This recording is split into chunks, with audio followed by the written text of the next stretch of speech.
We know the joy of giving is its own reward. But who says you can't get something for yourself, too? Now when you buy vanilla MasterCard gift cards, you can enter to win one of over 10 prizes every week for 10 weeks, including a grand prize of $10,000 in vanilla gift cards. So get gifting and start sharing the delight for more chances to win. Go to get-gifting.com to learn more and enter for your chance to win. Cards are issued by the Bancorp Bank and MetaBank, members FDIC, pursuant to license by MasterCard International Incorporated, and may be used in the U.S. everywhere debit MasterCard is accepted. Terms and conditions apply. Cards distributed and serviced by Income Financial Services, Inc., which is licensed as a money transmitter by the New York State Department of Financial Services, and MLS ID number 912772. ADHD sounds driving me crazy. I don't wanna take this, you're gonna have to make me. ADHD, I don't wanna take this, I feel like I've been slavery. Welcome to Hooligan Radio, everybody, the podcast that covers movies, video games, true crimes, cryptids, all in one here, and whatever else we like to talk about that week. I'm joined with my co-hosts, Josh and Isaiah. How you both doing this week? Killing it, bro. Doing great. I love that confidence hearing it early in the week. So I guess let's just go ahead and dive in. Does anyone want to start in with their particular article for the week? I want to go first. All right. I point to Isaiah over the internet. It's been so long that by the time this comes out, it'll be old news, but it's still new news to me. Blizzcon happened over last weekend, 2 weekends ago from when this came out. And they announced a couple games and a couple different things, none of which tickled my fancy really, but we'll see. I got a little bit hyped because their cinematics are so good, but we didn't really see any gameplay, so fuck it. But they announced Overwatch 2, which is interesting. It's more like a Overwatch 2.0, like a patch kind of. I don't know. It's confusing. But I think they're going to try to get you to spend $60 on it again because it's fucking Activision. It's like that DLC that you need for the game. Yeah. So they're supposedly adding a lot of new maps and new characters and new game modes and shit. So that's why it's 2. My interest is at 3, but the cinematics are so cool. Is your 3 out of 5 or 10? It's out of 10. Oof. It's out of 100 actually. No, I'm just kidding. Oh god. Yeah. So that looked okay. And then we also got to see Diablo 4. I've never been a huge Diablo. Well, that's a lie. I really liked Diablo 2 whenever I was little and I didn't know what the fuck was going on. But now I know what the fuck is going on and I can't give a shit about games that I need to get random drops anymore. It just fucking kills me it consumes my soul. But yeah, they announced it. A lot of people are hyped for it, but I haven't even watched the trailer. That's how not hype I am for it. At this point, I am waiting for Riot Games to just slay Blizzard and Activision just cut ties, and then Blizzard rise like the Phoenix they are and come back. But who knows?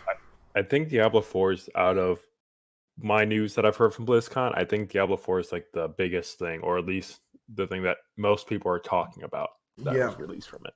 Yeah, I also heard that they have finally announced their auto chess, and it's Hearthstone based. So who really gives a shit? Several million people who still play Hearthstone. I just can't give a damn. I can't give a damn about any of the Blizzard games right now.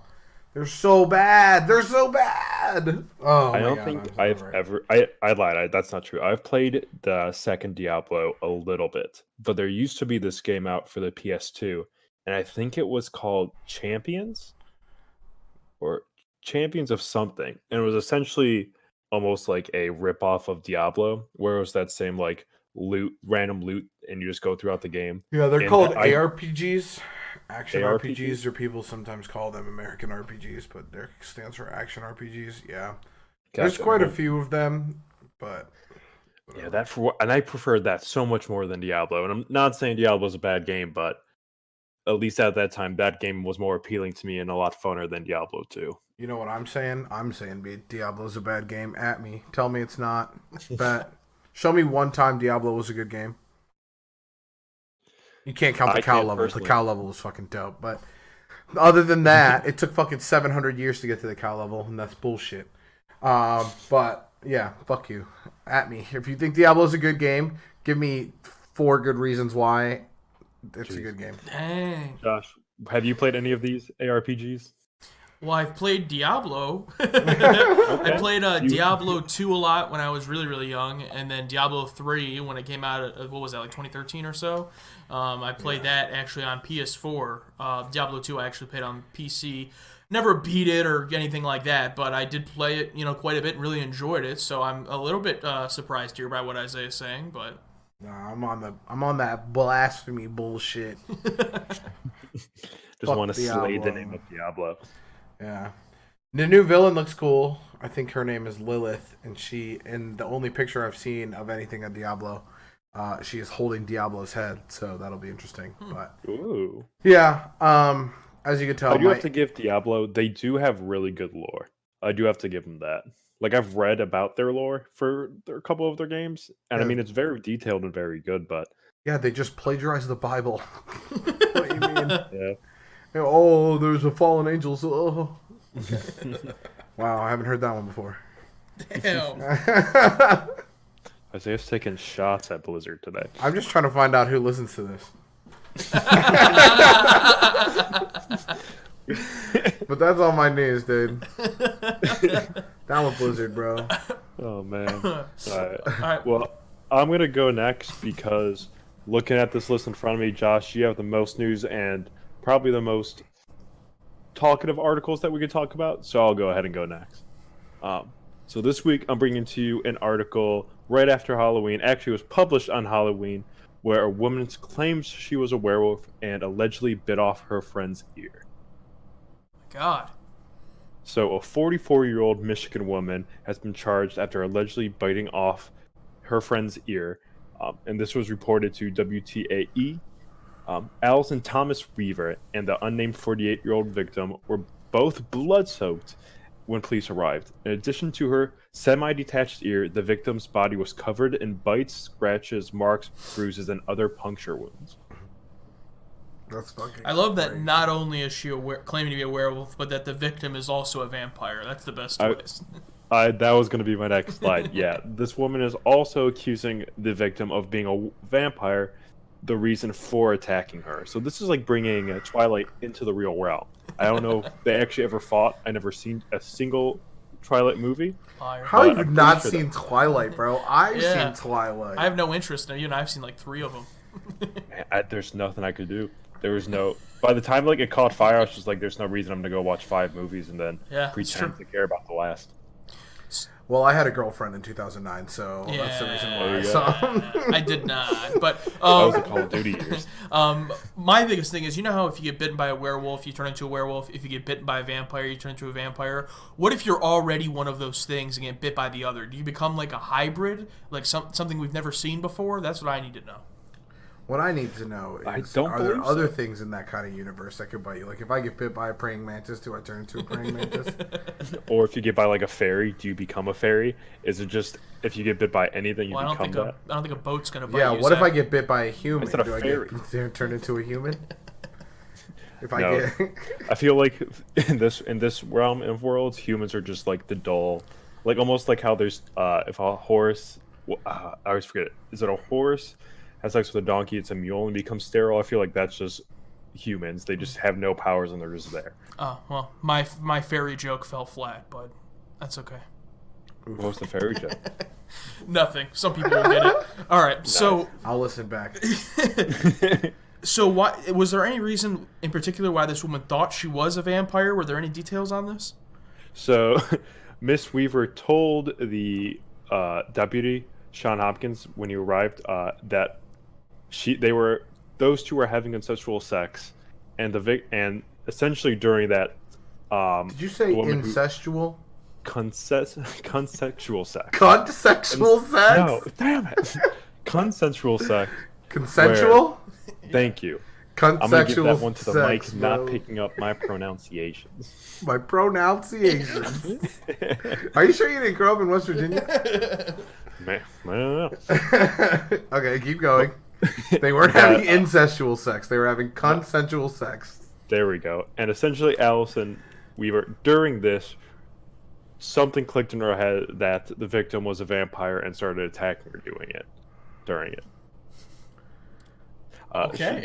The victim reports that she started strangling me, she started biting me, attacking me, punching me, puncturing me, pretty much just straight up attacking her, and then eventually she was able to get free.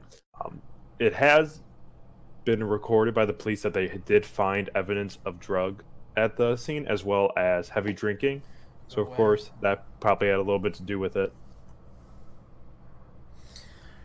So Probably has everything to do with it. Right. This is sounding more and more like a show I've never seen, but I assume it goes like this. Is this Supernatural? I was gonna say, what's that show on TLC? Sex Sent Me to the ER or something like that. Holy shit! Wait a minute, I gotta add something to the document, bro. But this sounds like something that should be on there, and probably could be on there in a couple years or seasons. Yeah. This is fucking crazy, bro. I just, can't even imagine just being like, oh, hell yeah, dude. I'm a vampire. She's a werewolf. Oh, shit. She's actually a werewolf. She's a werewolf. I guess that brings in the second question. Was this role-playing that went too far? Where she was just like, I'm really going to get into this, and I know we are enemies, so I'm going to do it like that. The only way that this could have been better is if they were Tinder matches first. That's what their bio started with. But according to Zach, they were incest. And you're a werewolf. Damn it. Consensual. Consensual sex, bro. Okay. Thank you for giving me a reason to say the C word on our podcast 7 times. You are welcome. I just give to the fans and our hosts. Yes, as always. So, this week, there was actually quite a bit of movie news, guys. And this is the type of news I actually like talking about, because I feel like it's not just like, hey, this thing happened, or this thing is coming out. It's, with movies, once in a while, you get these cool stories where you get to actually think about stuff and think about, how you feel about it. And the first one we're going to talk about is Martin Scorsese. So a couple of weeks ago, Martin Scorsese, who's a famous director, he directed, all those famous gangster movies, and he has a new one coming out called The Irishman.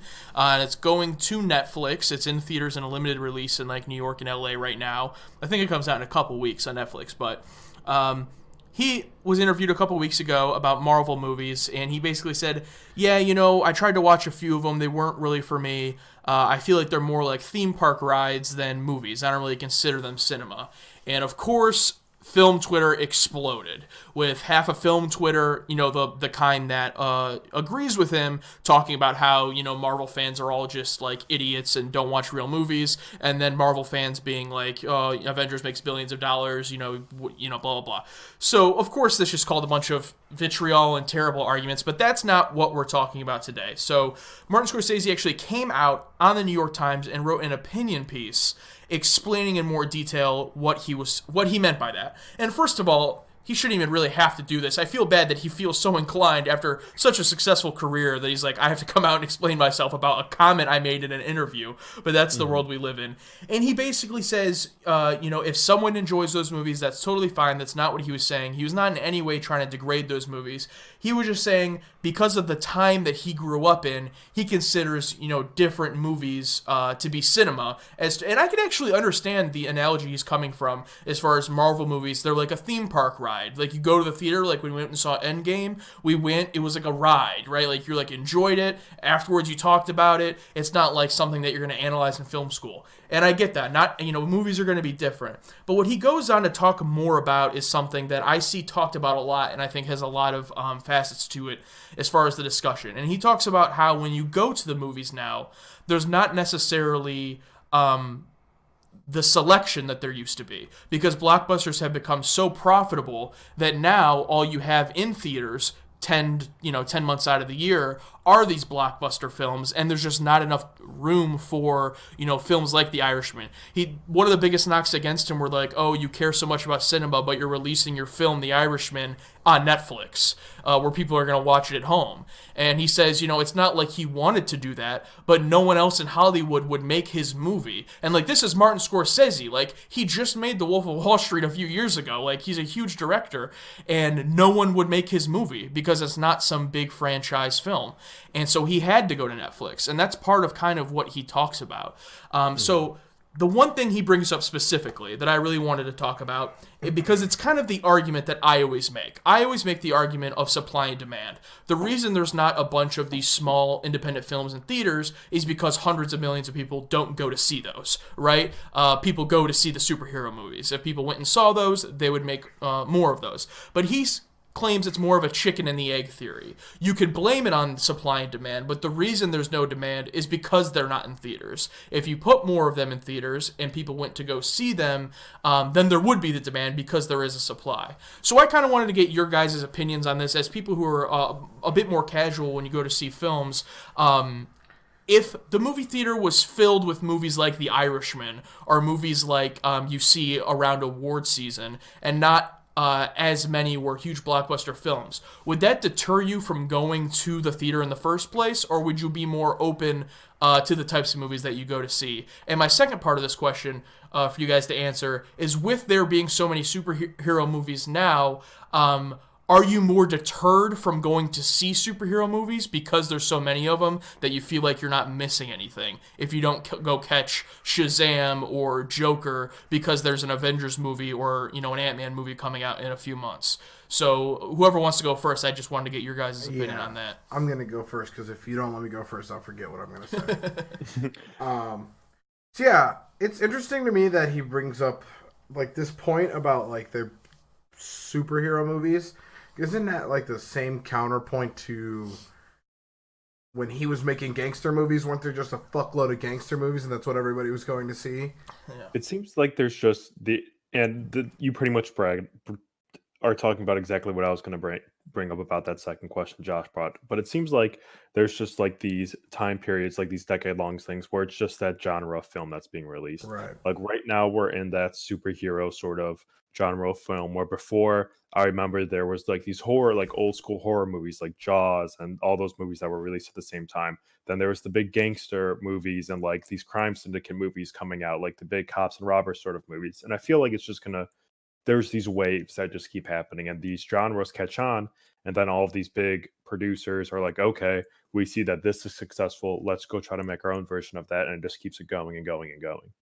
I also wanted to bring up the fact I was going to shit all over Martin Scorsese because he made this fucking TV series. He's the executive producer of Boardwalk Empire, and that fucking show sucked ass, bro. And then Josh was like, he made Wolf of Wall Street a few years ago, and I went, motherfucker, I love that movie. Yeah, that's so great. I guess I can't shit on him, but the rest of these things I haven't seen, and it might be because I'm about these amusement park ride movies or whatever. But yeah, his big four that were here up at the top of his IMDb. Taxi Driver, Goodfellas. All of them came out before I was born. So you got to say at least 5 to 7 years before I even gave a fuck about a movie that wasn't animated or Japanese. Yeah. So I probably missed all of this happening. But I don't know. It's just it's an interesting standpoint, and I understand what he's saying, but also it's stay in your lane. I guess since you're a fucking critically acclaimed director and all this kind of stuff, your opinion matters, but also let people like what they like, I guess. Yeah. And that's the first thing he tackles in the article is he comes right out and says, I did not say this to try to put anybody down. If you love superhero movies, that's awesome. Go to the movies. You know what I mean? And that's the part that I really liked about the article is I felt like this was him coming out and defending himself from, that's not what I meant. I was asked a question in an interview and I gave my opinion. That's just my opinion. If you don't like any of my movies, that's fine. If you love superhero movies, that's fine. I'm really old, so I saw these movies a long time ago, and that's the kind of movies I like. There's a good chance 50 years from now, our grandkids might not like Marvel movies, right? So I did understand that same point of what he was saying, and I hate the clickbait society that we live in, to the point where, you know, people in these interviews ask these famous people things to try to get a headline. Yeah. And then when someone like Martin Scorsese just gives them a little tiny opinion, they plaster it as the headline of their article, and then it blows up on the internet. So, yeah, but again, like, when somebody like Martin Scorsese goes ahead and says this, being the producer he is, don't you feel like it discredits the people who worked on these movies?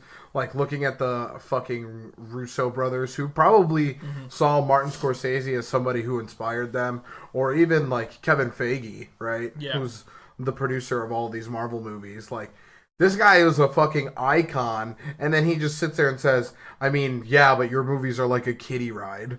You know what I mean? Like, yeah, it's still kind of shit. Like, even if it's not about the fans at all, what you said about these people's fucking legacy, life works even, is not necessarily called for, especially if it's coming from a place where you think that what you did in your life is discredited because these things are making more money than what you did. If that's where it actually comes from, I don't know. Yeah, and he does touch on that as well. He does say here, he says, let's see, let me get it pulled up. He said, many franchise films are made by people of considerable talent and artistry. You can see it on the screen. The fact that the films themselves don't interest me is a matter of personal taste. So, you know, he is addressing those things.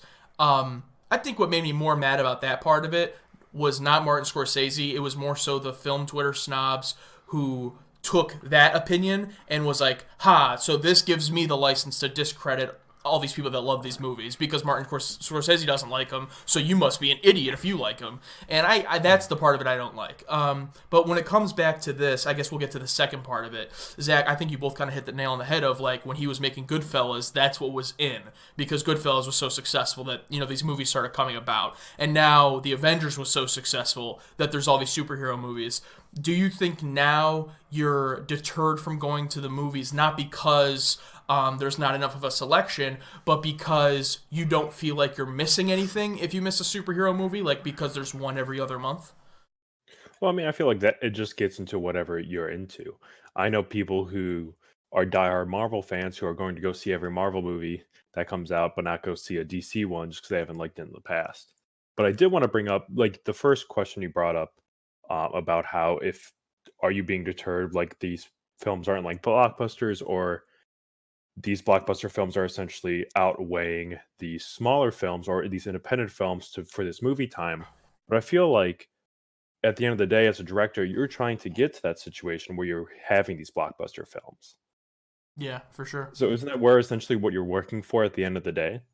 Yeah, and I think the term blockbuster is so broad now that, like, you know, The Irishman could have been considered a blockbuster if it was released in theaters, because, like, you have these huge actors and a huge director and a huge budget. Why is that not a blockbuster, right? So I think it really depends on what you're applying the term blockbuster for, but it's definitely, you would think, the goal of people working in Hollywood behind the camera to eventually helm a huge franchise, right? Like, not everyone wants to, but I do think that is something a lot of them aspire to do.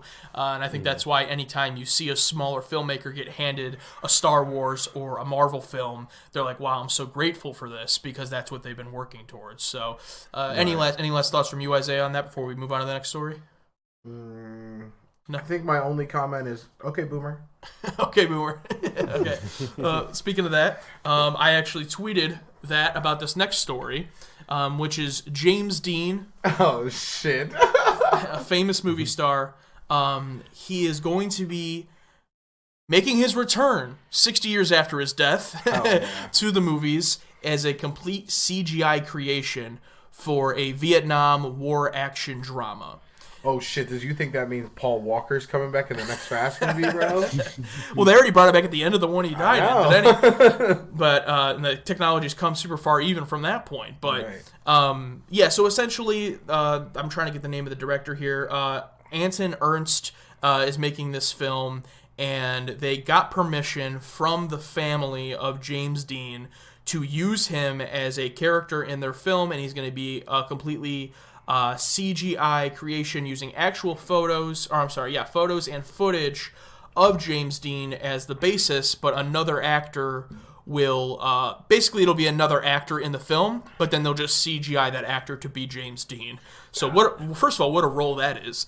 Yeah, but, what a shitty role to just be replaced. I played James Dean as... yeah. And the thing with this is it's not a remake of a James Dean film or anything like that. They basically said that they were racking their brains trying to figure out who should play this role in their movie. They couldn't get over James Dean. Yeah, and then they came up with, who could really play this role? James Dean. So then they went and they got the permission from the family. And of course, a lot of Twitter is angry at this. Chris Evans came out today and said that this is ridiculous. The biggest knock people have is not that you're disrespecting James Dean, even though that is part of it, but the fact that there are so many actors that are looking for work that not only now do you have to compete with actors, you have to compete with dead actors as well. And that could be a possibly very big problem moving into the future. What are your guys' opinion on those two issues? The first one being the disrespect or the kind of disregard of what James Dean would want after his death, and then secondly that CGIing dead actors to bring back to life could create much more competition for the actors of today. Is it really dishonoring though? I feel like if anything, this is such a sign of respect of even now in modern times, you were such a culture icon that you are being viewed as you would be great for this film, and then finally someone's taking it like, let's see if we can make this reality. I think while that can be true, I think you run into the issue of 60 years ago he passed away. So his direct family is probably pretty old. And then the descendants of that family are probably decently aged, but you have to think they're gonna end up seeing their grandfather, maybe even great grandfather, in a movie that has potential to be shitty. Think about that. While we might be honoring James Dean, I didn't even think about that. What if the movie is shit and you just shit all over his legacy? Yeah, that's I didn't even think about that. If it comes out bad, right, and they were like, we resurrected James Dean as CGI, and then it's just a fucking straight to DVD. Not even Netflix, bro, just DVD. And you're just dishonoring the dead even worse. Not even Blu-ray, just DVD. DVD, yeah. DVD. DVD-R. Yeah. That's pretty interesting. Yeah, I didn't even think of that. But, I mean, this isn't even just movies, though, that are affected, right? This is the first step, but this has been an issue. Virtual concerts, right? All of these types of things. Tupac and Michael Jackson. Yeah, I think Prince put in his will that no one could do that to him, I think. Right. Well, after you see it, you're like, fuck no. And then, obviously, the Black Mirror episode from last season with Miley Cyrus kind of covering this as well, even though I don't think they did it extremely well. This is becoming a big thing. Do you think that we're just going to see more and more of this, or do you think this is going to be one of those things that we as a society decide, yeah, this isn't good, and just stop doing it? Because there are plenty of things that happen in Black Mirror that as a society we could do today that we have just decided, that's not good. Like the nosedive episode where everyone rates each other. That was a real thing that tried to happen, and society was like, this isn't good, and we just didn't do it. Except it is happening. Which one? The one where they rate each other? Oh, yeah. On what? That's happening in China. Oh, in China. Okay. Well, China, Yeah, that's what I'm saying. It's happening on the planet, bro. Lawless land. Okay, so when I say we as a society, I mean in the United States. Do you think this is something? That's what's even crazier is, there's so many aspects to think of that it's there's no way we come up with an actual, definitive answer that this is good or bad, because just the single fact that I brought up China means that they could be like, oh yeah, why the fuck didn't we do that? And then just make their equivalent of Hollywood, but they just rip off the likeness of all of the other all of the actors. Damn, That was the first thing when I saw Chris Evans wasn't happy about this, and I was like, oh yeah, because now they can just be like, oh, in some country where they could have no legal right to Chris Evans, they can just make Chris Evans movies. Wow, yeah. With the CGI. Yeah, I really didn't think about that. Yeah, just use a random actor and then CGI him into Chris CGI Evans. Chris Evans' face, face onto an actor, and he's not even dead. And what's he gonna? You could what are you gonna do? Right. I don't know. That's nuts. So this is pretty bad all around. I'm not for this. Yeah, me either. But I'm hoping that if it does, I feel like the online backlash has been enough that they might not even do it. But if they do, I hope that it bombs and they don't continue to do this. That's just my opinion. But who knows? Maybe it'll make $1 billion and everyone will love it, and dead James Dean will win an Oscar. I don't know. that would be insane. That's the fucking crazy part. Posthumously. What if, like, yeah, what if Leo never won his Oscar, but then he won one after he died as a CGI character played by somebody else? Yeah, these are the types of things that, like... Played by Tom Holland. Yeah, These are the questions that are going to have to be answered later on. Like, should we allow this, or... And it's the funniest parts of, like, the future like this are, like, the things that day-to-day really don't affect our lives. Like, a CGI James Dean doesn't really affect our lives, but then, like, it could lead to things that would affect our lives. You know what I mean? Yeah, but then, like, you think about it from, like, a Black Mirror aspect where, like, some of the scenes are just trippy and you're just, like, walking past movie posters where all of these fucking dead actors are just CGI'd young on some other person on the thing, and you're just like, we live in the future now. I forgot. Yeah. The only thing that kind of gives me some hope is that because society progresses at this slow rate, that by the time we get there, it won't be as weird. Like, you could describe a lot of the things that they do in movies today to someone from the 50s, and they would think it's really creepy. But, like, because we've progressed to that point, we think it's normal. Maybe that'll be the case. Maybe our grandchildren won't think it's weird to walk by posters that have a bunch of dead actors CGI'd as young people. But that we would. That would be crazy. That would be crazy if The Rock, right, went the opposite way, and he was like, no, I want my family to be rich forever, and they just keep making Rock movies. Yeah, he signs like forever. a $1 trillion deal before he dies. Yeah. Where he's like, well, you can use my likeness in whatever, but my family gets this much money from it forever. That'd be pretty That'd crazy. be insane. Yeah. Wow. So let us know what you guys think about both of these topics. I thought these are some pretty good discussions and things that aren't going to be going away, either of these issues, anytime soon. So, let's get to something a little bit more lighthearted, though. This is officially Disney Plus month. By the time this comes out, we will be less than 24 hours away from Disney Plus being available. Guys, I'm so excited. Today at work, I had such a stressful day. I literally kept saying to myself, 5 days till Disney Plus. 5 days till Disney Plus. I'm so excited. So today, you're probably going to see a lot of Disney Plus related content in my segments this month, but we're going to start today with our top 3 Disney villains. Any villains from any Disney related properties, films, TV shows, video games, whatever the case may be. Does Disney own any video games? I don't know. Yes, they have video games.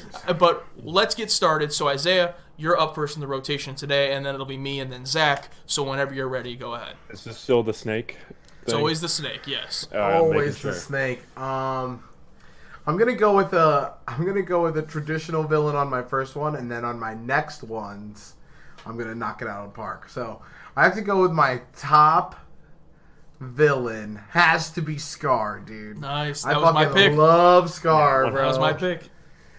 What a dick. But wait, is it the Jeremy Irons Scar from the animated, or is it Idris Elba who plays the new Scar? I don't even know. Animated. It's probably Idris Elba, bro. let me look that up. I don't even know who plays him in the new one. Oh man, I just love how he betrays his own fucking brother, his own brother and nephew, bro. And correction, it is Chiwetel Ejiofor, not Idris Elba. So okay. Don't cancel me. Okay, but either way, we won't make you choose. But Scar, of it in himself, you're saying is the top Disney villain. That's literally... I love his song, dude. Like the song whenever he's conniving. Yeah. Big fan. I'm going to go with, let's see, my first one. That was my first pick. So now I got to kind of regroup here because I already know I'm going to need an extra one.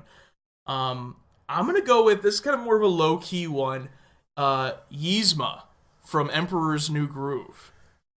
Oh, wow. Yzma. That's a good one. So, I mean, not only from the movie, but from the TV show, Emperor's New School. Pull the lever, Kronk. Wrong lever. I mean, you could throw Kronk on there as well, but he wasn't much of a villain. He didn't know what was going on. So I'm going to go with... He was just there. I'll go with Yzma. How about you, Zach? You have 2 in a row. All right. So I'm going to start with probably the biggest Disney villain that I've come across, which is Cruella de Vil because no one is more evil Yep. to me than someone who wants to kill puppies. That's a great point. That's very true. Are you That's going very to true. see the new Cruella DeVille movie starring Emma Stone as Cruella DeVille? I did not know that was the thing, and it's going to be a solid maybe. What if it's on Disney Plus for free? Will you stream it? Then yes, yeah. If I can literally just be like, all right, I'm gonna turn on my TV and it's there, of course. So my second pick, I'm gonna go for a little bit of, I guess, a lighter villain, being Hades from the Hercules movie. I say lighter because he has this really, yeah, he's a villain in it, but he also has this pretty comedic side to him, which I thought had a good balance during the movie. Not only did you want to punch him because, of course, he's a villain doing shitty things, but also there was comedic times where he would make you laugh, like things happening to him or him doing things to his little minions. So he's definitely in my top 3. Yeah, that's definitely a good pick. I'm not much of a Hercules guy. I gotta go back and watch that one. It's been a while since I've watched it. I'm just put a picture in the group text, Zach, of Emma Stone as Cruella DeVille. So there, enjoy that. But my second pick, the Toy Story franchise gave us a lot of good villains. Wow. But I think I'm gonna go with Stinky Pete from Toy Story 2. Stinky Pete. Wow.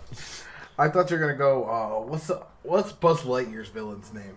Oh, that the purple Invader guy. Zim. No, not Invader Zim. Invader Jeez. Zim. Invader Zim. Oh God, what's his name? I can't remember his name, but there was a lot of them. I won't name any more just in case you guys want to pick them. But yeah, the Toy Story franchise gave us a lot of great Disney villains. But I'm going with Stinky Pete for my second pick. Isaiah, you get 2 in a row. Stinky Pete. Wasn't it Zurg? Zurg, It yes. was Zurg. That's what it was. I want some out-of-pocket picks on this list. I think we got a couple in-pocket picks, but I'm going with Mr. Mosby from The Secret Life of Zack and Cody. Not technically a villain, but kind of a villain to the little kids. That's great. I'm also going to go with the villain from The Luck of the Irish. I think his name is Seamus McTiernan. The guy from Psych. Yeah, bro. He just looks so crazy in this gif. But yeah, that's who I'm going with. All right, so for my last one, I'm going to go a little bit out of pocket as well. I don't expect either of you to know who this is, but this villain had a big impact on me as a child, and that's Reed Thimble, played by Christopher Walken. He was the villain in the movie The Country Bears. Christopher Walken. Heck, I don't even. I'm know going to who- get you, Bears! I'm gonna get you, man. Fucking awesome. I swear to God, if Country Bears is on Disney Plus, I'm watching it immediately. And that's my last pick. Zach, how about you? Well, my last one was a toss-up. It was, and I'll probably say the honorable mention is Jafar because it came down to him and this last pick. But my last pick is going to go to Gaston, who is, I think it's pronounced Gaston, Gaston. who is the villain from Beauty and the Beast. Yes. Who's the villain from Tarzan? I don't know. I don't know either. I can look Fucking it up. But I always get him. I always get Gaston and the villain from Tarzan. Whoa! How did I not pick Hades? Holy balls! Zach picked up. Oh, okay. That's why. Oh, because I was looking for the guy's name from what's it called? Also, Hopper is a good choice. He's also an honorable mention from Bug's Life. There's so many good villains. Oh, dude, Pete. Is Pete Oogie just the Boogie. guy I was from, thinking like, about picking Goofies? Oogie Boogie. Oogie Like, Boogie's a Uncle. good pick. I was also thinking Sid from Toy Story, but I went with Stinky Pete. There was Lotso. Syndrome! Holy Syndrome. shit! That's a good one. Google says Jim Hopper from... I think they got it confused with Hopper from A Bug's Life.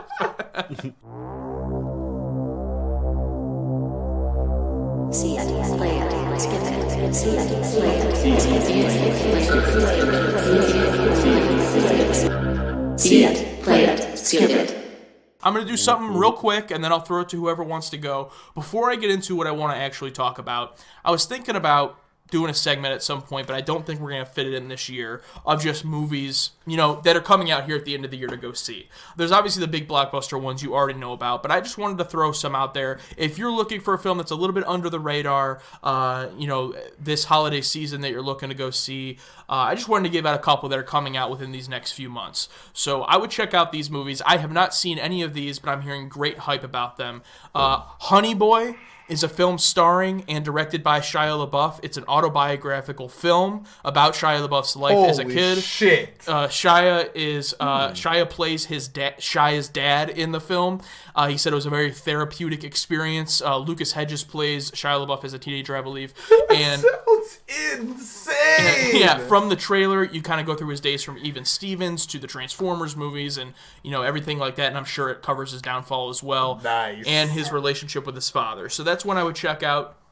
Another one, if you ask our recurring guest Alex, he loved this one. A24's latest release, The Lighthouse, starring Willem Dafoe and Robert Pattinson. I don't know a ton about this movie, but all I know is that it's in all black and white. They both are at a lighthouse and have very thick accents, and you can barely understand what they're saying, and it's an extremely dry movie. So if you're into that, Robert Pattinson and Willem Dafoe just acting really well. Go check out The Lighthouse. Robert Pattinson's becoming one of my favorite actors. Can't wait for his Batman movie. Yeah, dude, I can't wait to rewatch Twilight after he becomes a very big actor. Going, why the fuck? And another great Robert Pattinson movie, if you haven't seen it, Good Time, from a couple years ago. But moving on, also, there's a film I can't wait to see. Huge hype about this film. It's called Parasite. It's a foreign film. I don't know if it's Korean. I'll have to look it up, but it is all subtitles, so you have to get over that. But if you get through that, this movie is 99% on Rotten Tomatoes, 95% on Metacritic. It is getting extremely good hype. The director of the film is Bong Joon-ho. Bong Joon-ho is a South Korean film director. He's made Snowpiercer, Okja. He's made a lot of very critically acclaimed films. I saw Snowpiercer earlier this year for the first time and absolutely loved it. Yeah, so I'm really excited for this film, Parasite. I know almost nothing about it, but I'm hearing a lot of great things. And then the last one I wanted to mention is called Knives Out. It's made by Rian Johnson, who made The Last Jedi. He also made Looper. That is Knives Out is a whodunit film where Daniel Craig basically as a detective, gets called to this house to find out who killed the rich, old guy in the family, and the whole family's there. The cast is just jam-packed. You have Chris Evans, you have Toni Collette from Hereditary, you have the girl who played Hannah in 13 Reasons Why, you have one of the kids from It. There's just a whole bunch of people. You have the guy from Sorry to Bother You is in there. Holy shit. It's a huge cast, so I would check that out if you haven't seen the trailers. That looks like a really fun film, too. So those are just some movies. If you're not looking to go see, Star Wars Frozen 2, those big films these next couple of months, you can check out these a little bit more under-the-radar ones as well. So now that I got that out of the way, you guys can go ahead and talk about what you've been seeing or playing. I cannot wait for Let It Go Part 2. I'm going to go first. I'm going to go in reverse order of what I've typed here. Over the weekend, I went and visited some friends in Bowling Green, and while we were bored and slightly intoxicated, we decided to watch Sex Sent Me to the ER, which dropped earlier in the episode we talked about. And holy shit, that show is insane and incredible all at the same time. Have you guys seen it? No. Yeah, I've seen like 2 episodes, and I honestly want to see more. This is what, listen to this. So the people who are obviously these stories are about are embarrassed about them, so they aren't on the show. So they have people. It seems like they have people who are trying to transition out of porn into actual acting as the actors in the show. And the first episode fucking killed me, bro. It was insane. There's it's one of those things where they follow 3 different stories to the end, generic TLC show kind of stuff like that. But the first episode, there was a guy who literally fucked his girlfriend so hard into the wall and knocked her out. There was a guy who he got his penis bent, and then his 2 girlfriends fought in the room over him. I already can't watch this show. His penis bent? Yeah, there's plenty of times when you're watching it where you cringe because you're just like, I don't ever want to feel that. I would rather never have sex again than have my penis fucking bent. How? Yeah, dude, don't think about it. I'm keeping moving. That's a total watch it. It's on, I think it's on Hulu. Doesn't sound like it. Dude, First trust selected me. for you. If you want to see, like, you know how back in the day it was like the thing to watch bad movies because they're funny?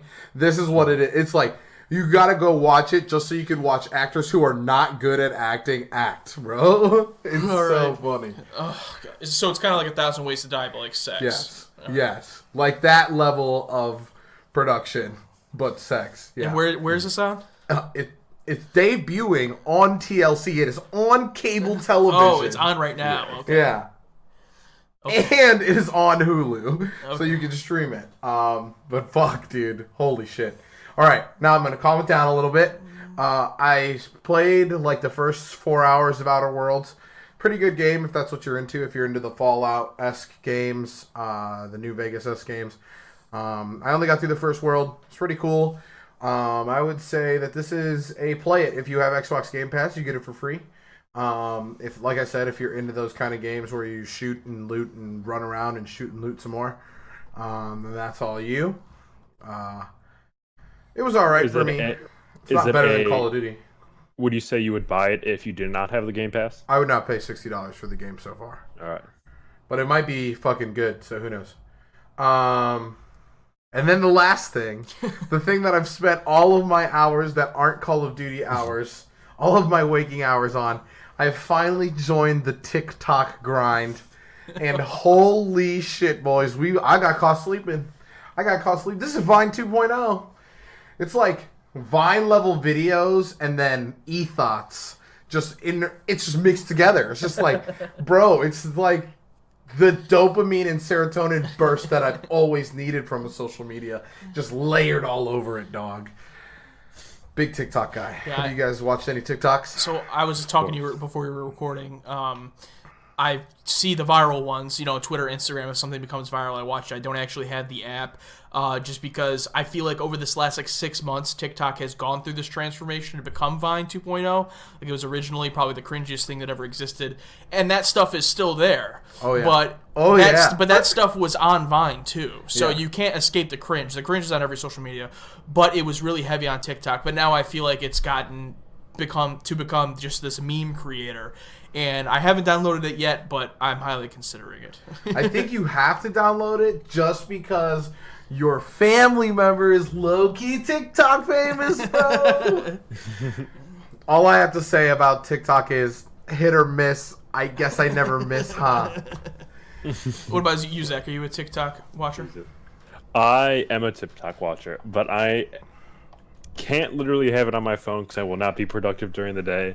So Alyssa and I have this little routine where at the end of the night when we get into bed, we probably watch a solid 30 minutes of it every night till we just fall asleep. And it's great. There's so many... The only thing I would say that annoys me is that it feels like after a while there's not a lot of original content.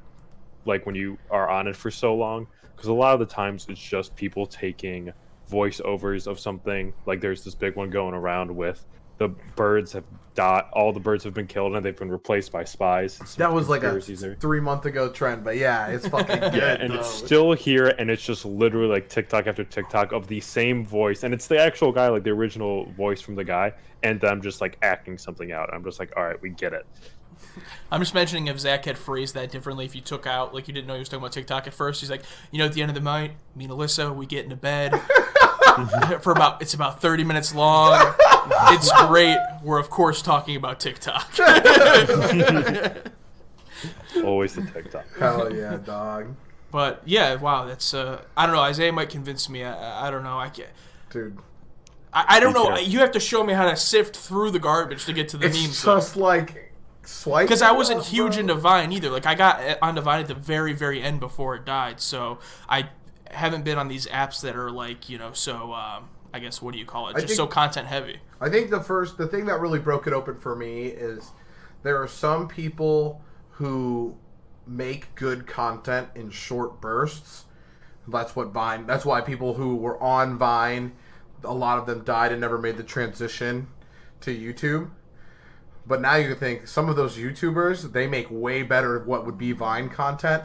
And I think the prime example of that is Trevor Wallace, the guy who made the White Claw video, where there ain't no laws when you're drinking claws. His TikToks are 10 to 20 times funnier than his YouTube videos. So that was the first one. I started watching those, and then I was like, okay, let me scroll through this For You page, and then I started seeing these memes, and I'm fucking in it, bro. Yeah, the only one that I've actually followed was my brother, who does TikTok, showed me that guy Noah, who did like the frat boy videos of like, it was like Real World, but with frat boys. I've watched a lot of his TikToks, and those are pretty good. But I haven't really seen much else. I just see the trends or what goes viral on Twitter and Instagram, because there's these nice accounts that curate them for me, and I'm like, oh, this is funny, or whatever the case is. Bring it to these other platforms. But you gotta dig for them yourself, dude. It's like mining in Minecraft, right? You can go into creative, which is getting these curated playlists for you, or you can go into survival and go through the 70 fucking ethos before you get to the golden one who makes an actual joke that's funny as fuck. So good. All right, but that's me. That's all I've been doing, and that's probably all I will be doing for the next week. So next week you'll hear me talk about more TikTok. I think we might need a TikTok segment. You might need a TikTok segment. Ooh, we need a TikTok segment on our podcast. I'm so in, dude. I'm going to make a podcast within a podcast about TikToks. The paradox. Tune in next week for my TikTok podcast. All right, Zach, what about you? All right, so this week, the only thing I've really watched a lot of is the second season of End of the Fucking World, which, if you haven't seen it, it's a really good series. The first season, I believe, came out 2 years ago. Both seasons can be found on Netflix. The first season essentially follows a pair of teenagers at the time. One believes he's a sociopath, which you learn he's a sociopath, and essentially he's fighting the urge to essentially get closer and closer to murdering someone. And he thinks he finds the first person he actually wants to murder, and he figures out that he actually really likes this girl, and a bunch of stuff that happens. I'm not going to really ruin it because it's a really good series. Each season is about 8 episodes long, each episode being about 25 to 30 minutes, so it's one of those things that you can really binge in a couple days. The second season picks up at the end of the end of the first one. The first one sort of leaves you on a cliffhanger, but also not really. They ended it in a really good spot to where it could end at that exact moment and you wouldn't be upset, because this was actually based on a comic book. I don't know if the second season is a continuation of the comic book or if it's just completely AWOL at that point in time and they just wanted to do a sequel. But the second one picks up after that and essentially picks up 2 years after the events of the first one. And it brings in a new character, which you learn ties into another big character that gets in, just like a side character that gets in worth. I keep saying like these being very, very vague because this is a very, very high ranking see it, in my opinion. So if you haven't seen it or at least given it a chance, go see it. You won't be disappointed. Yeah, I haven't dug into the second season yet because it's like I haven't been on TV lately besides very late at night before bed, and this is the type of show I actually want to devote my attention to when I'm awake. But I did watch the first season and I really, really enjoyed it. Was surprised though that when they announced the second season, because the way, I won't spoil anything, but the way the first season ends, I was like, how can you continue the show? So I'm excited to see, how exactly it picks up and where they go from how it ended. And I think what's really good is that I was the exact same way. When the first time I saw that they announced the second season, I was like, I don't know how you're going to do this. Just hearing that there's a second season almost sounds like it's going to ruin the series, in my opinion. But it's not forced at all. It's very relaxed. You get the idea of just, all right, things picked up. And it's in a realistic sense to where it's not just like, oh, we had to essentially bend time or introduce ridiculous factors for this to continue.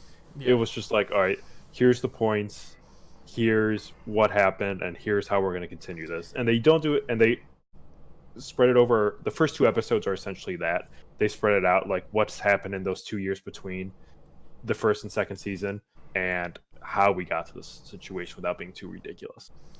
Yeah, and how far did you say you gotten in the second season? I am exactly half. Okay, yeah. Well, then maybe if we both finish it by next week, we can do a spoiler review. I will probably be finishing it, if not tonight. All right. And then For me, like I said, I've only been on TV because of Modern Warfare late at night. But I did watch a couple of things on Netflix recently. The first one I want to talk about, Billy on the Street. This show is not new. It's been going on for a very long time, but it just got put on Netflix. Basically, Billy Eichner, who is a actor, he was famously in the later seasons of Parks and Rec. He was in a couple seasons of American Horror Story. So he is just like this ridiculous, like over-the-top actor who goes out onto the street and basically just screams at people with a microphone. And then every episode has a celebrity with him and they do like outrageous things. I had never actually watched the show. I'd only watched the viral clips online, you know, like with him and the celebrity. Like one of the first ones I saw was like him and John Hamm, and he was just going up to people on the street saying, you know, would you have a threesome with me and John Hamm? And just like seeing what people say and just getting their reactions. And I've watched probably 10 episodes or now throughout the seasons. It's a show where it's literally 20 minutes of him running up to people on the street and screaming. So it's like you do not have to watch it in any type of order. So I actually started with the most recent season and then like have been working my way through them. But they're hilarious. Just so many of the actors they have on there. And for someone, if you like movies and in TV, he makes references that are like so ridiculously deep cut that you just have to laugh at like how smart the humor is. But then on top of that, if you don't understand the reference he's talking about, because like sometimes I don't, it's still just hilarious because he's just going up to people and yelling things. So very funny show. Definitely check that out on Netflix. Have you either of you guys seen any of that before? Any clips or anything from that? I've seen some clips on like social media of it, but I've never actually sat down and watched the show yet. Yeah, I would definitely recommend it. It's pretty funny.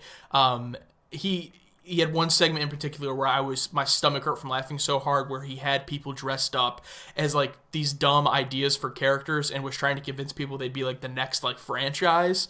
And man, I'll try to send that one to you guys. I was laughing so hard. And then it's really funny when you have like this really famous celebrity like John Hamm or like Seth Rogen, you know, or Anna Kendrick on the show, you know, playing along with it. So yeah, I would definitely recommend it. My next one that I also watched, the third season of Atypical is out. It's also a Netflix original. Loved the first two seasons. I'm halfway through the third season and I'm really enjoying it. This is a show, if you haven't checked out yet, there's plenty of content now to watch. They're 20-minute sitcom type episodes. It's just basically about a high school teenager when the show starts. He's in high school who is on the spectrum, and he has, you know, a sister, his parents, and it basically just focuses on them as a family trying to grow, and, you know, there's issues with their, you know, the parents' marriage, just all the basic type of sitcom things, but with the twist of including, you know, the main character being someone who's autistic. So, again, I really loved the first season, and the second and third are pretty good as well, so if you haven't seen that, I would definitely recommend it. Have you guys heard of this show at all before? I have. I've heard that it's really good. Yeah, I've seen it on Netflix too, but never pulled the trigger and actually have sat down and devoted some time to it yet. Yeah, it's just a nice show. I'm surprised that it's like Netflix is cornering so many markets. One of the ones they haven't really gotten right yet is like that sitcom market, right? Like something like easy to go, 20 minutes, not like some drama or binge-worthy. But Atypical is a show that does it well, so I would recommend it. And the last movie I want to talk about was a film I watched called Loose. There was a lot of hype I heard about this movie. One person in particular that I follow and respect when it comes to films said it was his favorite movie of the year, so I checked it out. I didn't like it as much as him, but I did really enjoy it. Essentially, it is about a high school senior, an African-American high school senior, who's like the valedictorian, top student of his class, and his teacher, played by Octavia Spencer, accuses him of basically some bad stuff. And she goes through his locker and finds fireworks in his locker. So she tries to introduce this to the parents, who are both white. They adopted him and are very protective of him. And it talks about a lot of race issues. It talks about a lot of high school issues. There's a lot of things packed into the movie. It's very dialogue heavy. The movie was actually based off of a play, which I was not surprised to learn because it's very dialogue heavy and, a very small number of locations. I would never say that it got boring, but just don't expect a ton of stuff to happen in the movie. Again, it's very dialogue driven, very thematically driven. But the one reason I would say to check this movie out is the main character, Luce. He's played by Kelvin Harrison Jr. He's been in a couple of things before that I've seen, but this was the first time that he really it was one of my favorite performances I've seen this year.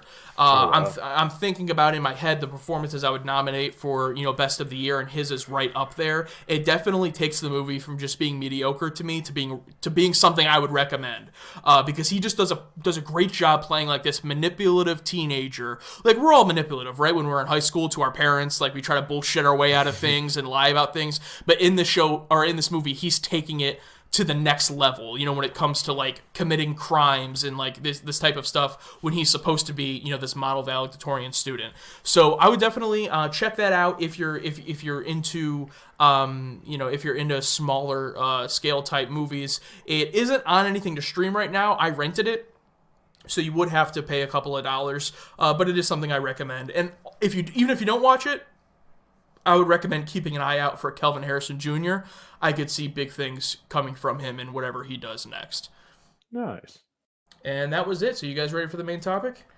I think we got to take a break and get a word from our sponsor.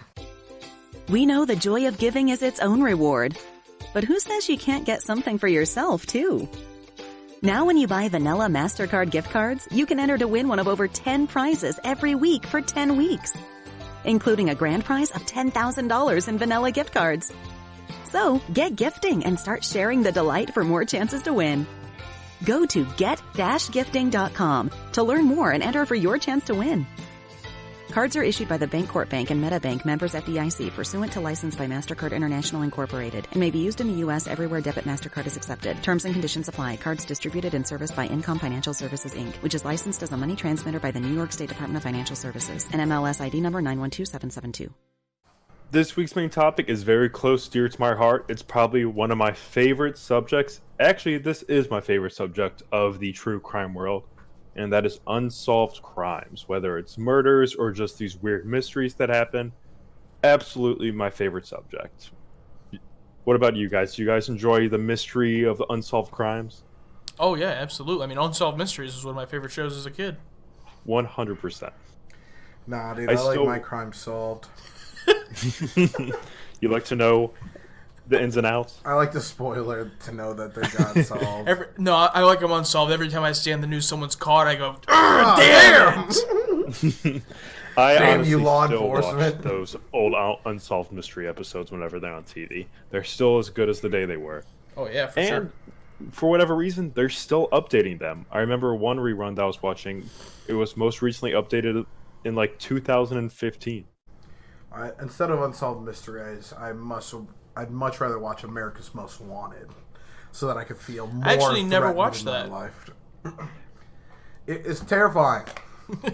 No, you're right. It is terrifying, but there's nothing I like better than a good mystery at the end of the day that makes you think, and honestly, makes you just research and pour hours into doing your own research. That kind of stuff I really like. So Fair. I'm gonna go ahead and bring three of one of my all-time favorite unsolved cases. Two of them are going to be murders, and one of them is just, I guess, just a crime in general. It's a robbery, and we'll go ahead and start with that one, which is the mystery of D.B. Cooper. So before I go ahead and give a little bit of background into this one, have you guys heard of this D.B. Cooper? I have not. Wow. I'm actually surprised. I imagine this had to be covered several times on Unsolved Mysteries. This guy stole a plane, so I can only assume that this is going to be very big. Yes. But, so he essentially didn't steal a plane, but what D.B. Cooper did is he hijacked a Boeing 727 aircraft in the northwest United States between Portland, Oregon, and Seattle, Washington, on the afternoon of November 24th, 1971. The man who purchased the airline ticket used the alias Dan Cooper, but because of news miscommunications, he was addressed as D.B. Cooper, which is where the popular lore came from. Oh. While he was on the plane, he essentially gave a note to the flight attendant saying that his briefcase that he had on board was a bomb, and that she needed to go ahead and pass this information to the pilots. Once she did that, he was essentially able to get $200,000, which is equivalent to about $1,240,000 as of 2018. He was able to get that money as well as a parachute at their next stop. Plus, those two things that he asked, he also asked for the plane to be refueled. from that stop, he essentially started the plane again. And the crazy part of the story is, and the reason why he's never caught is because during the trip back, he actually jumped out and parachuted out of the plane to this foresty area, and he's never been seen again ever from there. Whether he died parachuting down, whether he died to just the elements of the wilderness, or if he got away, no one really knows. But there's definitely a lot of theories that go around with it. So the name D.B. Cooper did not ring any bells, but I have heard this story. And I wouldn't be surprised if I heard it on Unsolved Mysteries. The first thing I have to say is, first of all, holy fuck, I didn't realize inflation. I mean, I know it's been almost 50 years since that point, but 200,000 equals 1.24 million in 2018? Damn. But anyway, how exactly did he get the money? Was it just cash on the plane? Like, I don't understand. So it was a cash that essentially the police put together and gave him at one of the stops. Why? And then flew, because essentially he allowed some, like, the people to get out, like the rest of the passengers besides like the pilots plus the stewardess, to like show good faith, like, hey, if you give me the money, I'll give you these hostages. And then essentially what they're doing is then flying to another location where the police then plan to apprehend him. Where during that transition from one location to another one's where he escapes. And what kind of plane was this? Oh, a Boeing 727. Yeah, this I don't this know was planes, a commercial so- aircraft. And actually, they stopped to refuel? Is this something planes did in the 70s? Well, I mean, you usually just go from one location to another, and when you're hijacked, it's not like that. You can take into consideration, all right, I'm going from one location to another. I only have fuel essentially for that amount, maybe a little bit more if something happens. We're gonna have to refuel if we're gonna have to get back up in the air. But fun fact, you brought up commercial airlines. This is the only case in commercial airline history to not be solved of any sort of crime.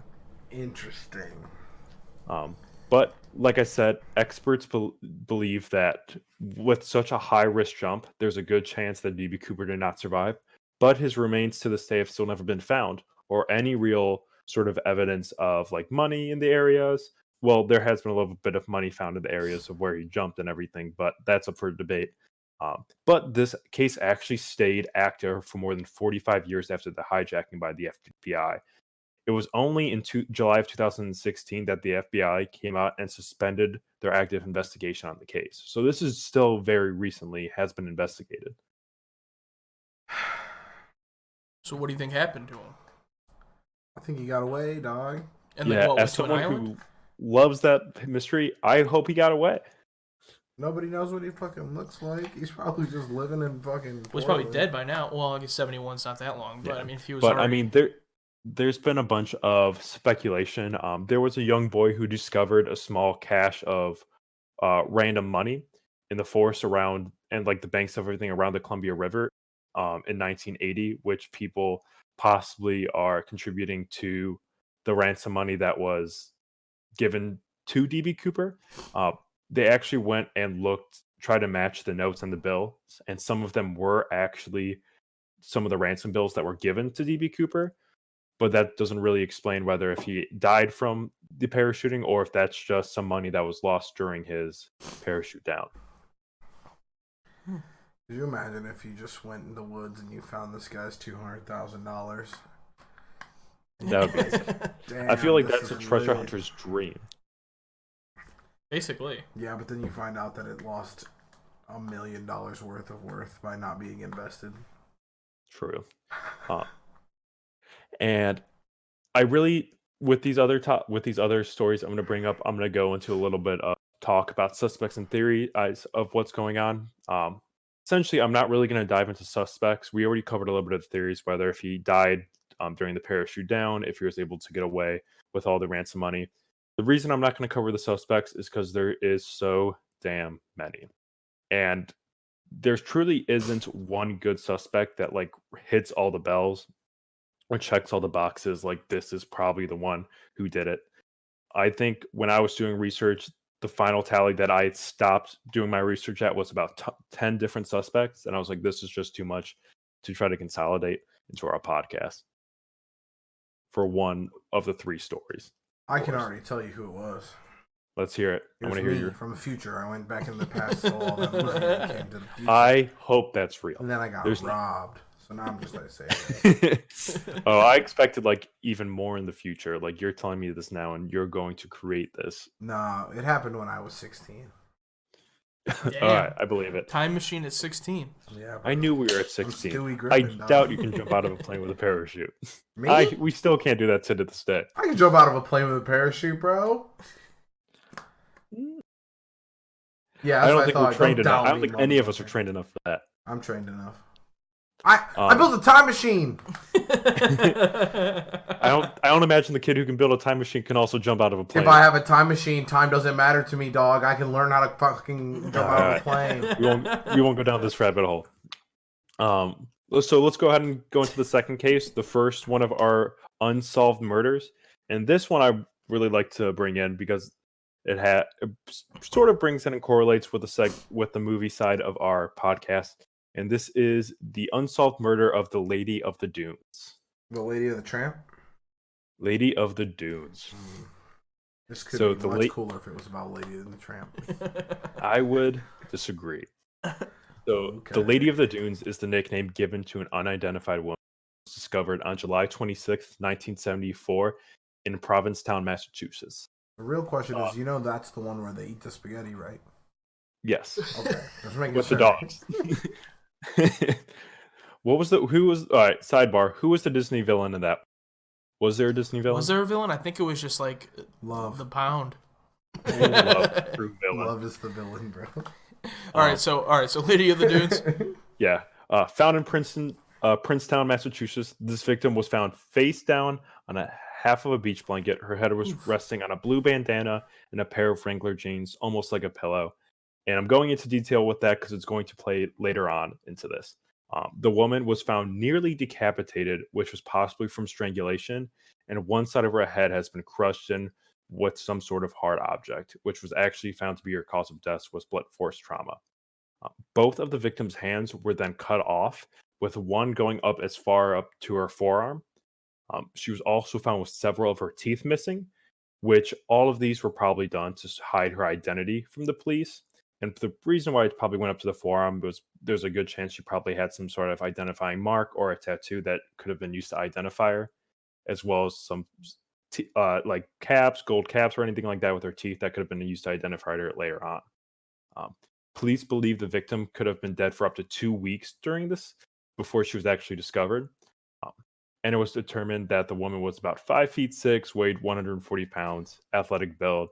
And an odd thing that in every article I read said that she had about $5,000 to $10,000 worth of dental work done, just from what they were able to discover from her remaining teeth in her mouth. Dang. But they were never able to actually identify her? No. The only connection that they have, and this is where it comes in with the movie aspect of this, is that it is very, very possible. I shouldn't say very possible. There is a chance that this woman was actually a extra used in the first Jaws movie. So in August of 2015, Joe Hill, author, comic book writer, and actual son of Stephen King, was watching Jaws. This is Jonah Hill's dad. A lot of hills. And he actually recognized the police sketch of the Lady of the Dune as one of the women in a specific scene in the Jaws movie. And the only reason why he actually saw the police sketch of the Lady of the Dunes is because in weeks prior, he was reading the book, The Skeleton Crew, How Amateur Sleuths Are Solving America's Cold Cases, which had a little section in there about the Lady of the Dunes. And Joe Hill speculates that in the film, during the July 4th crowd arriving scene, you can actually see a woman who resembles the recreation of the woman's face in a blue bandana and Wrangler jeans seen in the film.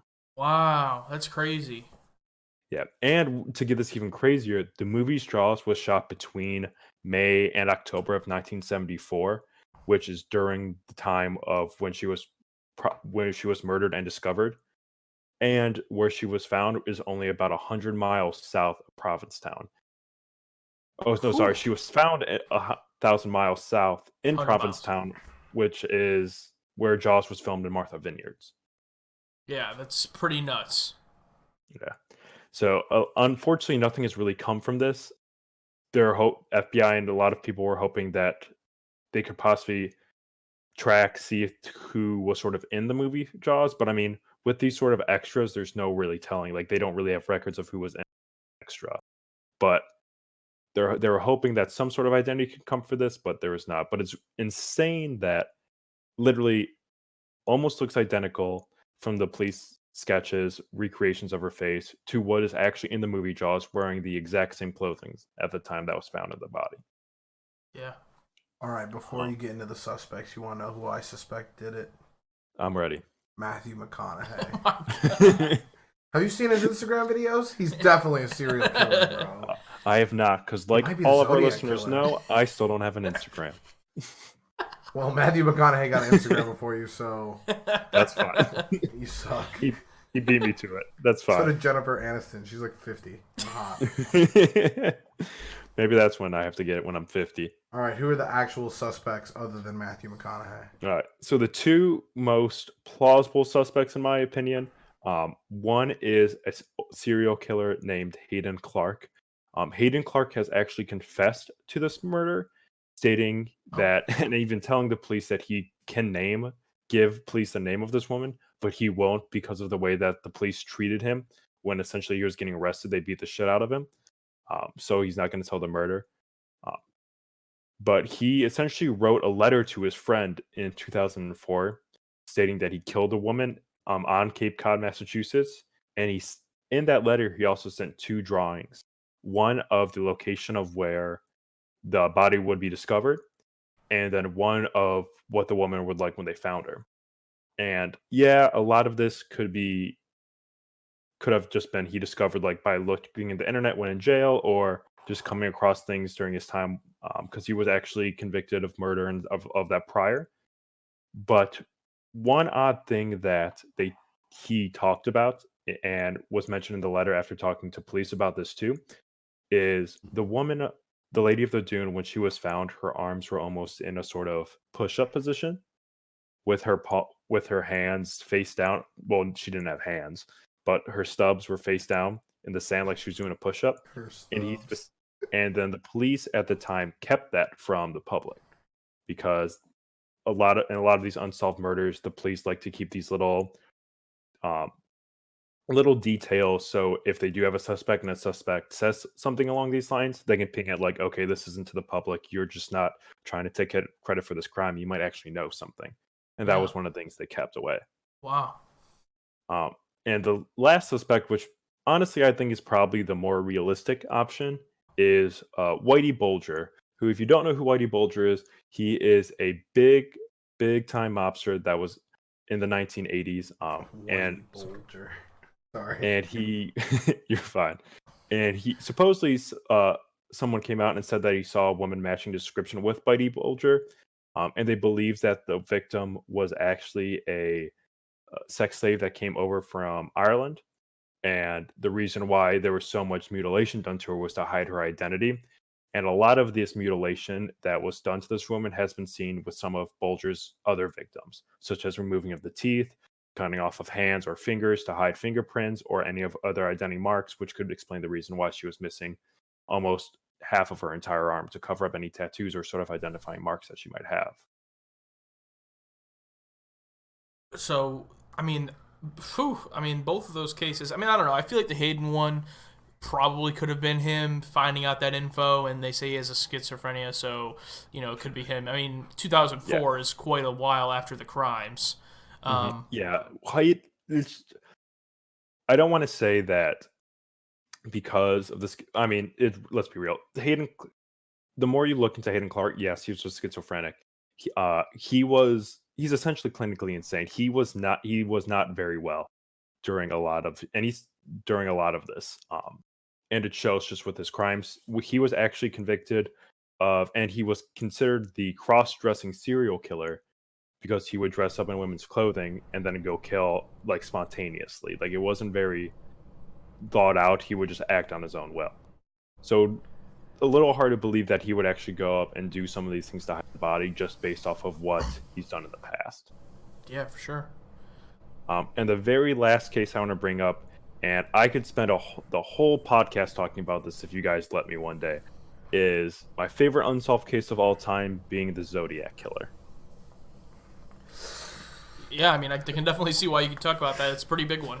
We called Dan Zodiac Killer for a long time, bro. For years.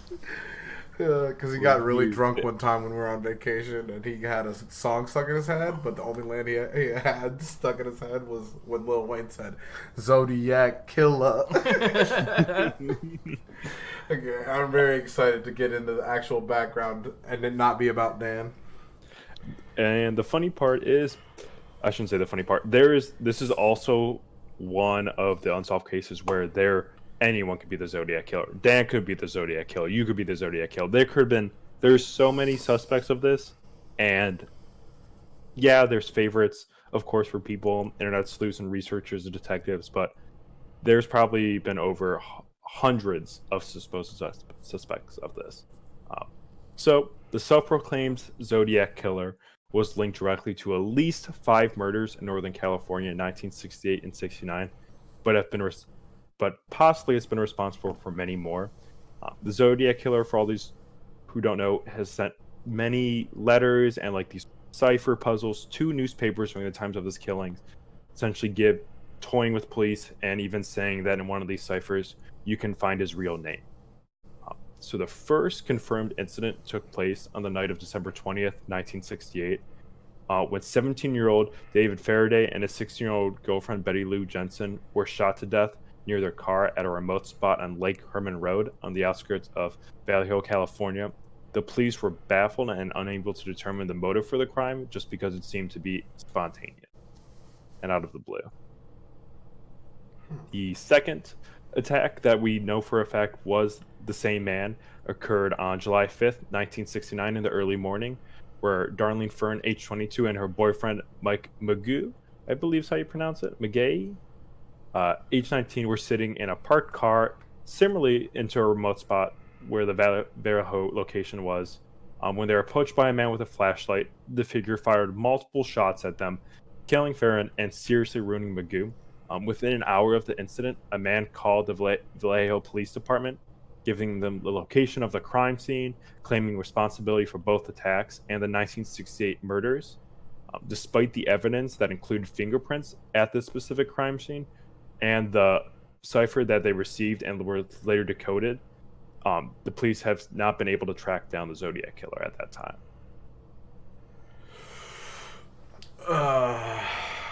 This one makes me worried, even though it's like I know he's probably fucking not gonna kill me, but like, what if he passed out? Like, what if it's some crazy movie shit where he like pass it down and the other guy's like, I'm gonna wait a few more years and then I'm gonna fucking come back as Zodiac Killer Part 2. What's honestly scarier to me, and I did a little bit of research and I found one guy who did this, but it's not as much as dropping it down, but the people who think they can copycat this or feel like they need to continue this. Yeah, I was going to say, there's probably a ton of copycats that have been out there, I would assume. Yeah. There's one copycat, I can't remember his exact name or too much of his story, but essentially this was later years after all the initial killings that we know for a fact are Zodiac, and some of the killings afterwards that more than likely are Zodiac, but it's not 100% proven.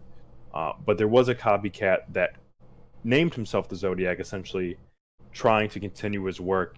Luckily, he was caught very quickly, so there's not too much about him, or I don't want to even give him too much of a spotlight here. But that was the most worrying thing for me, is who's going to sort of view this person as, for the lack of better terms, like a role model or some sort of that they need to go out and try to emulate.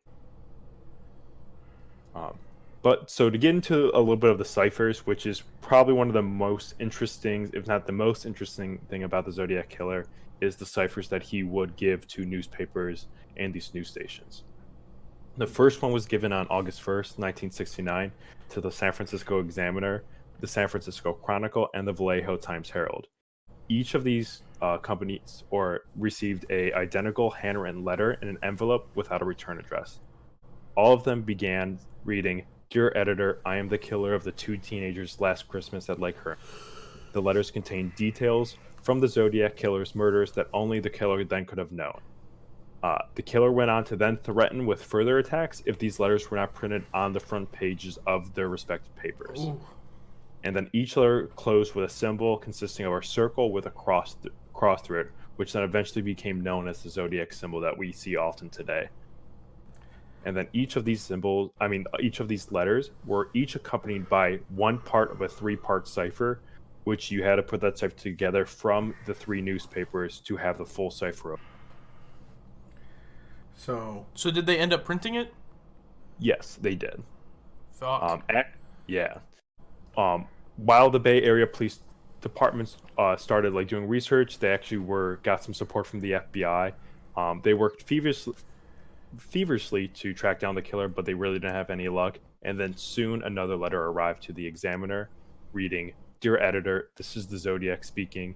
And then it went ahead and described in more detail the murders and essentially taunted the police to crack the code to catch them. Luckily, several days later, a high school teacher named Donald Hardin and his wife Betty were able to solve the cipher, which the FBI and police could not. It essentially went ahead and said, "I like killing people because it is so much fun." It read, "It's more fun than killing wild game in the forest because man is the most dangerous game of all time." It's true. And what's weird, and also there's these little clues, hints, and Easter eggs throughout this entire case, is that line there, "Man is the most dangerous animal of all," is actually a line from, and I'm drawing a blank on the name now. I really wish I would have wrote it down. But there's this book, essentially, that old book where The Most Dangerous Game. Thank you, The Most Dangerous Game, where that is stated in it that man is the most dangerous animal of all time. Yeah, it's all about a rich guy who puts people on an island to be hunted. Very popular, very classic book. I'm not surprised that, I don't know if that directly inspired him, but I'm not surprised if it did. Yep. So then, on the evening of September 27th, 1969, the Zodiac killer struck again. He approached a young couple, Cicely Shepard and Brian Hartnell, as they relaxed on an isolated part of the shores of Lake Bersaset in Napa County, wearing a hood and a shirt bearing a circle cross symbol that, again, was seen on all of the letters. He tied them up before brutally stabbing them to death, scrawling a message for police on the car door and leaving the scene. He then called Napa Police Department to claim responsibility for this murder. Both Shepard and Hartnell were in critical condition, but luckily survived. But at least the initial attack, but unfortunately Shepard died later of her wounds when she got to the hospital. 2 weeks later, on October 11th, 1969, the Zodiac claimed another life, shooting 29-year-old taxi driver Paul Stein in San Francisco's Presio Heights neighborhood.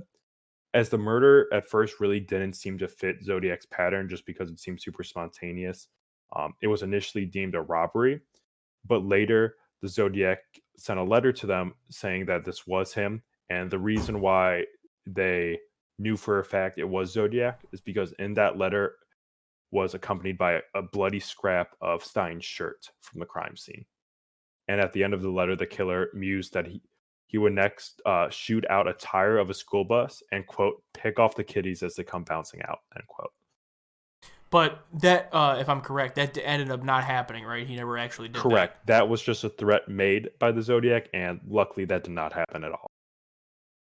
So those are at least the 5 murders and attacks that have been linked to the Zodiac. And when I say that, is there's other murders and attacks, with the earliest one coming in 1963 with the shooting of Robert Domingos and Linda Edwards near Santa Barbara, California. Another one was stabbing in 1966 of a college student, Terry Joe Bates, in Riverside, California. And the reason why that's set up like that is because it seemed those 5 can be linked just based off the letters that were given, the specific details being given in those letters, and the evidence at the crime scenes. These other ones that are around it, such as the earlier ones and some of the later ones on, that could just be the San Francisco Police Department's saying that it's the Zodiac and sort of lumping all of these together. Or it could have actually been continuous murders. I know at one point in time, throughout numerous letters being sent to San Francisco newspapers and news stations, uh, the Zodiac would actually start to sign these letters with tallies. So he would start like Zodiac 10, San Francisco Police Department 0. And every single letter, it would start to rise in numbers. Ugh. The guy, that fucks me up, dog. Yeah, this is It's so extremely creepy. Yeah. And that's just like really the essence that the Zodiac killer brings is like the super uneasy, super mysterious feeling. You don't know at the end of the day what is real with the case and what is not because there's so many different views. In one article I was reading, it's actually hypothesized that one of the policemen, and I can't remember if it was one of the chiefs or if it was just a policeman at the San Francisco Police Department, was accused of starting to write Zodiac killer letters to essentially keep it going. So that's where a lot of this is. We don't know what point this stops being the Zodiac and what and where it's just all fake and it's just someone trying to continue a story. Yeah, for sure. The real question is, why do I get the same feeling about Ted Cruz? Oh no, that's why I didn't true win. Zodiac.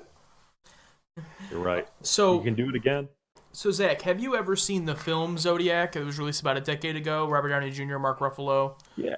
Pre-Marvel. Yeah. I have seen that one, and that Jake Gyllenhaal. I have actually seen that one, and actually, that one of the two suspects that I'm going to bring up, and these are definitely near the top of the suspect list. These suspects I'm going to bring up, one of them is who that film believes actually did the Zodiac crimes. Yeah, because that's what I was going to say as we get into the suspects. I know it's never been solved, but it's been about a decade since I've seen that movie. But I do remember in the movie they leave it at the end where obviously they don't say who it is because it hasn't been solved. But the movie pushes a pretty strong narrative towards the end of who they think it was. 100%. There's been some of these suspects are plausible, where some of the other ones are just crackpot insane. Some of these claims say that the Unabomber, Ted Kaczynski, was the Zodiac killer, which has been proven not to be correct just due to Ted Kaczynski supposedly being in Chicago at this time, and proof of him being in Chicago. Yes, there's some theories that he was in California for a short period of time during this, but it's more likely Ted Kaczynski is not the killer. He's just the Unabomber. And it's even gone to as far as Charles Manson being the Zodiac killer, but that's also extremely unlikely. And I've even read one where they believe the Zodiac killer moved to Scotland, where he went ahead and committed more and more murders over there. But the two, and we'll go ahead and start with the one that's the movie The Zodiac really tries to highlight near the end of the movie, and that is Arthur Lee Allen. So Arthur Lee Allen was essentially accused of being the Zodiac killer. I shouldn't say accused, but he was a very big suspect at the time. He was questioned by police in 1969 and again in 1971 after a friend told authorities Allen had talked about wanting to kill people and securing a flashlight to a firearm to do the killings. And this detail rung pretty loud for police because, like how I brought up before in one of the previous murders, he used the flashlight to help aid in killings. And they theorized that the Zodiac taped the flashlight to his handgun and sort of used it as a makeshift red dot. Because essentially where that beam is going to be located when you shoot the gun is where the bullet's going to drop to. Right. So that was a big red flag. So he started questioning him. Allen also wore a Zodiac brand watch, which just little connections that they started making. He owned the same caliber gun used in one of the Zodiac shootings and told police that bloody knives in his car that they later on found were used for killing chickens, which that is true. They didn't really find any human blood on it, just chicken blood. He was honorably discharged from the Navy when he was in the military and had been fired from his job as a school teacher due to sexual misconduct I do remember in the movie, the watch being Zodiac brand was like, they made that like a huge deal. Yeah, just like these little sort of connections, trying to find some sort of correlation with suspects. Um, He's when the police, CEO of Zodiac. that's the true criminal. But police finally, the final investigation that I was reading up on was in 19, where um, they've investigated Allen after an informant facing armed robbery charges said Allen boasted to him about killing a cab driver years prior, which that was a big red bell, being the last true crime that they devote to the Zodiac killer being killing that cab driver, Paul Stein. At that point, though, Michael Miguel, who was the informant, survived. Actually, sorry, excuse me. Michael McGahey, who survived the Vallejo attack, supposedly identified Allen as the shooter. And this was also reflected in the 2007 movie when victim Darlene Fern's sister Linda also identifies Allen as the man who stalked her sister prior to her being attacked. The reason, though, that he was ruled out, though, is that it seems he was a good suspect as long as the people around him thought he was guilty. There wasn't a lot of actual true evidence that tied him to the crimes. The fingerprints that they were able to find from Paul Stein's cab that they believe was the Zodiac's did not match his. His palm print did not match one found on one Zodiac letter, and his DNA did not match the partial DNA profile that they were able to create for him in 2002 from saliva that was found on the envelopes of the letters that Zodiac would write to news agencies and newspapers. Yeah, again, I think I mean this guy is the guy I believe I was talking about with the film. Mm-hmm. I'd have to watch it again. I mean, I was literally like in middle school when I watched it, but I do remember the film basically going out of its way to do everything but explicitly say like this is the guy who did it. You know, like they basically pointed all of the evidence they could to explain why they would think it was him. I don't know exactly why the film felt like it needed to have a narrative. I don't know. I'd have to look into it and rewatch it. Maybe if I rewatch it, I won't feel that way. I don't know. But I do remember they were, from my first experience, I remember leaving the film thinking, okay, so the Allen guy probably did it. They just couldn't prove it. Mm-hmm. Yeah. And the second one that is definitely one of the top suspects in my opinion is a man named Earl Van Best Jr. He was actually regarded as a suspect in a book in 2014 that was published called The Most Dangerous Animal of All. And that was published and written by Gary Stewart. Essentially, he made a case that his biological father, who was Earl Van Best Jr., was the Zodiac killer. So Stewart believes that his father Earl resembled the composite sketch of the Zodiac. He lived in California during the times of the killings, and he was super interested in ciphers. That was like a hobby of his, as well as, and this is where it starts to get a little far fetched and just start throwing things out there. Is that he says that his dad Earl was Satanist and a member of the Manson family. So these but I believe that's just more allegations than actual true at this point in time. But Earl Van Best Jr. did serve time in prison for statutory rape of Stewart's mother, and supposedly may have held a grudge against San Francisco Chronicle reporter Paul Avery, who wrote a series of articles about the couple previously. Stewart claims to have found Best's initials in the Zodiac ciphers, and a document examiner said that the handwriting on Best's marriage certificate matches that of Zodiac's. Wow, But that's a again, big deal. But the fingerprints didn't match any from the previous crime scenes, and a mark that could have been a scar that was visible on Best was not found. So yeah, it seems like at least for that, it's more speculation than actual really having evidence about it. Yeah, you can have the document examiner say that handwriting is a match, but that's sort of not you can't build a case just off that. Yeah, it's subjective. Yeah. Mm-hmm. But yeah, that's the story of the Zodiac. Like I said, this is a very, very quick book note version of the Zodiac. I would love to go in depth for this again later on. But yeah, maybe since we've covered the basics of the case, maybe eventually we could all watch the movie and kind of go do a deep dive on that as well. And then do a deep dive later on. I would love to do that, but I don't want to take up an hour's worth of time of the podcast just to talk about the Zodiac killer. Nothing wrong with that. But I would love to do it. Not gonna lie. Hey, man. So those are pretty nuts. I would definitely say the Zodiac Killer is, I think, obviously, one of those ones that not everyone knows about in depth, but everyone at least has heard of and is known as a pretty crazy unsolved one. But that one, The Lady in the Dunes, that I'd never heard of, that's pretty wild to me with the Jaws extra tie-in. That's pretty crazy. That's what I think. That's why it's one of my favorites. Is for that reason. Is that prior to that, it was just an unsolved case that had a lot of like gruesome aspects to it. But for whatever reason, that little Easter egg of this could possibly be the woman from this just spikes it to the top, in my opinion. Yeah, for sure. And then, then the first one, it almost kind of sounds like an urban, like an urban legend. Like, obviously it really happened, but it's like, guy steals a bunch of money from an airplane, parachutes out, never seen again. It's like the perfect setup for like a, some type of myth or something, or urban legend. So, yeah, definitely some good ones here, Zach. I appreciate you bringing the topic. Well, thank you. I'm happy to share my enthusiasm of unsolved crime and true crime to our listeners and you guys. Damn, dude.